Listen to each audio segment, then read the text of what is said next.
Hi hello అండి, welcome back to my channel. నేనైతే ఇవాళ బైగన్ ఫ్రై చేస్తున్నాను తవ్వ మీద.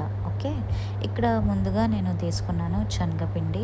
శనగపిండిలో కొంచెం మిర్చి పౌడర్ అండ్ సాల్ట్ యాడ్ చేసుకున్నాను, అండ్ కొంచెం హల్దీ, హింగ్, అండ్ ఇక్కడ కొంచెం ఆమ్చూర్ పౌడర్ ఉంటుంది కదా, ఎవరెస్ట్ వాళ్ళది, అది నేను ఇక్కడ యాడ్ చేస్తున్నాను. అది కొంచెం యాడ్ చేశాను. అండ్ కొంచెం ధనియా పౌడర్, కొరియాండర్ పౌడర్, అండ్ కొంచెం జీరా పౌడర్, క్యూమెన్ పౌడర్.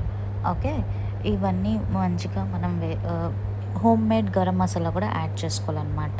ఇవన్నీ మంచిగా మేము మిక్స్ చేయాలి, బాగా కలుపుకోవాలన్నమాట. కలుపుకున్న తర్వాత మంచి మిక్స్ అయితే అది మొత్తం కలిసిపోయి అవుతుంది కదా. అండ్ దెన్ ఒక మంచి బ్రింజాల్ తీసుకోవాలి ఈ సైజులో.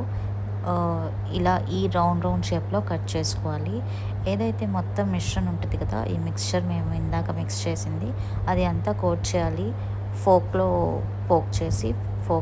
కోట్ చేయాలి. ఏదైతే మనం ప్యాన్ పెట్టుకుంది అది మంచిగా వేడెక్కేంత వరకు ఇదంతా మనం కోటింగ్ ఇచ్చేసుకోవాలన్నమాట. 2 సైడ్స్ ప్యాన్ మీద మనం మంచిగా అన్నీ ప్లేస్ చేసుకొని ఆయిల్తో బ్రష్ చేసుకొని అటు ఇటుగా ఫ్లిప్ చేసుకుంటే మన టేస్టీ బైగన్ ఫ్రై రెడీ. ఇలా వేడి వేడి అన్నంలో తింటే చాలా యమ్మీగా ఉంటుంది. To subscribe for my YouTube channel.